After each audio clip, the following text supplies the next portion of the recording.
Kasus penembakan terhadap siswa SMK 4 Semarang, Gama Rizky Nata Oktavandi yang meninggal ditembak polisi masih terus bergulir. Setelah melalui tahapan penanganan kasus, kini masuk dalam penyidikan oleh Kejaksaan.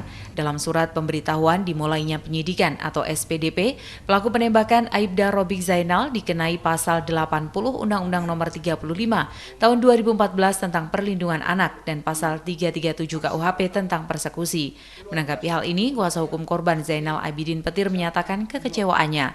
Menurutnya penerapan pasal 337 KUHP tentang persekusi tidak tepat dan sangat ringan ancaman hukumannya, hanya 8 bulan penjara.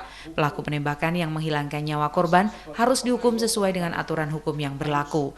Kuasa hukum menambahkan jika pelaku seharusnya diterapkan pasal 80 Undang-Undang Nomor 35 Tahun 2014 tentang perlindungan anak dan pasal 338 KUHP tentang pembunuhan atau pasal 351 KUHP dengan ancaman hukuman 15 tahun penjara.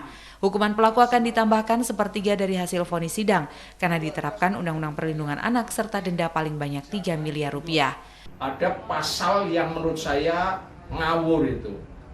Kalau memang Kejaksaan Tinggi itu menerapkan pasal 337 ya, 337 itu kan persekusi. Ancaman pidananya 9 bulan, itu ngawur. Mestinya 338 pasal 338 KUHP, ancaman pidananya 15 tahun. Tapi perlu diingat bahwa ini yang dibunuh, yang ditembak ya, itu adalah anak, sehingga harus menggunakan yang lebih khusus. Undang-Undang Perlindungan Anak di pasal 76C, kemudian junto pasal 80 Undang-Undang Perlindungan Anak, maka ancaman pidananya 15 tahun karena dilakukan oleh orang dewasa, ditambah sepertiganya dan masih ada denda. Gitu loh. Berarti lex spesialis itu? Iya, harus menggunakan lex spesialis, harus menggunakan Undang-Undang Perlindungan Anak. Terbitnya surat pemberitahuan dimulainya penyidikan ini akan terus dikawal hingga aparat penegak hukum khususnya kepolisian dan kejaksaan untuk bertindak sesuai prosedur.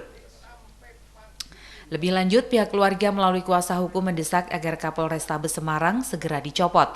Desakan ini juga muncul di kalangan masyarakat agar kepolisian berbenah menjadi lebih baik. Dari Semarang, Wisnuwardana, Tim iNews melaporkan.